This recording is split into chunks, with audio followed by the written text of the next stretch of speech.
Contraction lanthanoid contraction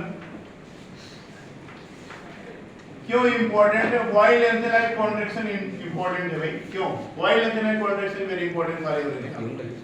इसका एक सबसे बड़ा रीजन ये है कि लेंथेनॉइड कॉन्ट्रैक्शन लेंथेनॉइड्स के आयनिक रेडियाई डिक्रीज तो करती हैं, आयनिक रेडियाई डिक्रीज करती हैं, लेकिन 3D सीरीज के कंपैरिजन में कम डिक्रीज करती है।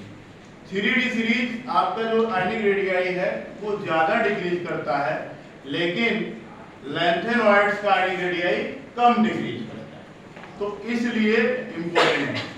और कंपैरेबली कम डिक्रीज करता है, मतलब कि बहुत कम, जैसे यहां पर हमने नोट किया है 0.01 एंगस्ट्रॉन पर एटम।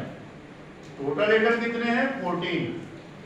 मल्टीप्लाई करेंगे 0.14 एंगस्ट्रॉन, लेकिन अप्रोक्सीमेट 0.1 एंगस्ट्रॉन ही डिक्रीज करता है। उसका एक रीजन है, क्योंकि कुछ डिक्रीज करते हैं, कुछ की साइज कंपैरेबल होती है।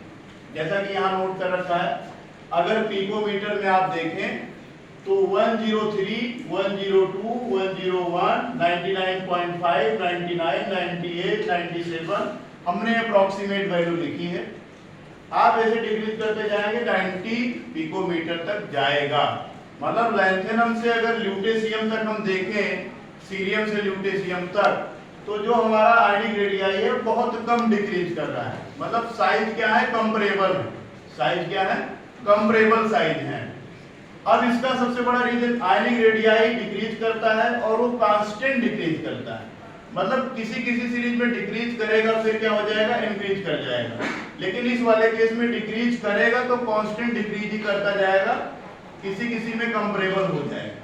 लेकिन 3D 4D की बात करें, अगर हम सीरीज की बात करें डी ब्लॉक में, तो डिक्रीज करेगा, लेकिन बीच में किसी का इंक्रीज भी कर जाएगा, फिर किसी का इंक्रीज कर जाएगा।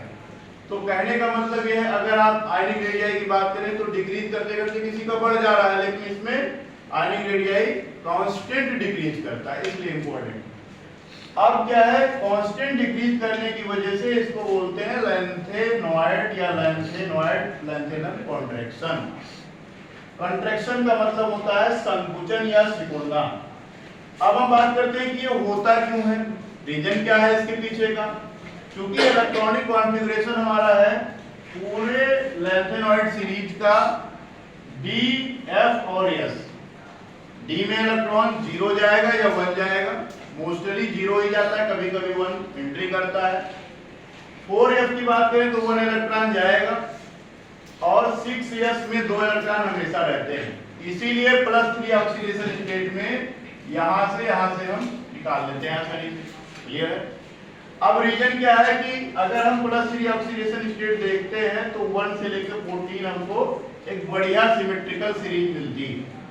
लेकिन अब रीजन क्या है? क्योंकि यस इलेक्ट्रॉन हमारा जो होता है वो स्ट्रांगली अट्रैक्ट हो जाता है न्यूक्लियस की तरफ, और न्यूक्लियर चार्ज जो होता है वो 3D सीरीज से इसमें क्या हो जाता है? कम हो जाता है। क्योंकि F हमारे ऑर्बिटल जो होते हैं वो डीप्यूरिड होते हैं, तो हमने लिख रखा है, तो डीप्यूरिड होते हैं, यहाँ पर लिख रखा है F ऑर्बिटल डीप्यूरिड, बहुत थोड़ा धसे हुए होते हैं, तो इसलिए शील्डिंग F ऑर्बिटल कम कर पाते हैं। यहाँ पर देखिए F ऑर्बिटल S से पहले, लेकिन S न्यूक्लियस से क्या हो जाता है? अट्रैक्ट हो जाता है, क्योंकि ये शील्डिंग कम करते हैं। शील्डिंग कम करेंगे, स्क्रीनिंग कम करेंगे, तो ये इससे अट्रैक्ट हो जाएगा, इसलिए क्या हो जाएगा? संकुचन होता चला जाता है। तो इसी को बोलते हैं लेंथेनॉइड कॉन्ट्रैक्शन। अब इसका इंपैक्ट क्या है? सबसे बड़ा इंपैक्ट ये है कि क्योंकि साइज कंपैरेबल होने की वजह से लेंथेनॉइड्स को सेपरेट करना बहुत ही मुश्किल होता है, सेपरेट करना आसान नहीं होता है। तो इसलिए हम टेक्निक, बहुत सारी टेक्निक का यूज करते हैं, और इनको हम जल्दी से सेपरेट नहीं कर सकते। तो लेंथेनॉइड कॉन्ट्रैक्शन का सबसे बड़ा इंपॉर्टेंट यही है कि सेपरेशन टेक्निक जो होती है, आयन एक्सचेंज क्रोमेटोग्राफी हम यूज करते हैं, क्योंकि सिंपल क्रोमेटोग्राफी या सिंपल टेक्निक से हम इनको एक्सचेंज नहीं कर सकते। क्योंकि जो हमारा लेंथेनॉइड्स होता है ये पिच वेट ग्लैंड, मतलब कि हमारा ये मेटल बोलते हैं, बहुत सारे मेटल्स का समूह होता है, तो इसको आसानी से हम सेपरेट नहीं कर सकते। तो लैंथेनॉइड्स पे क्वेश्चन आपके एग्जाम में 100% मिले।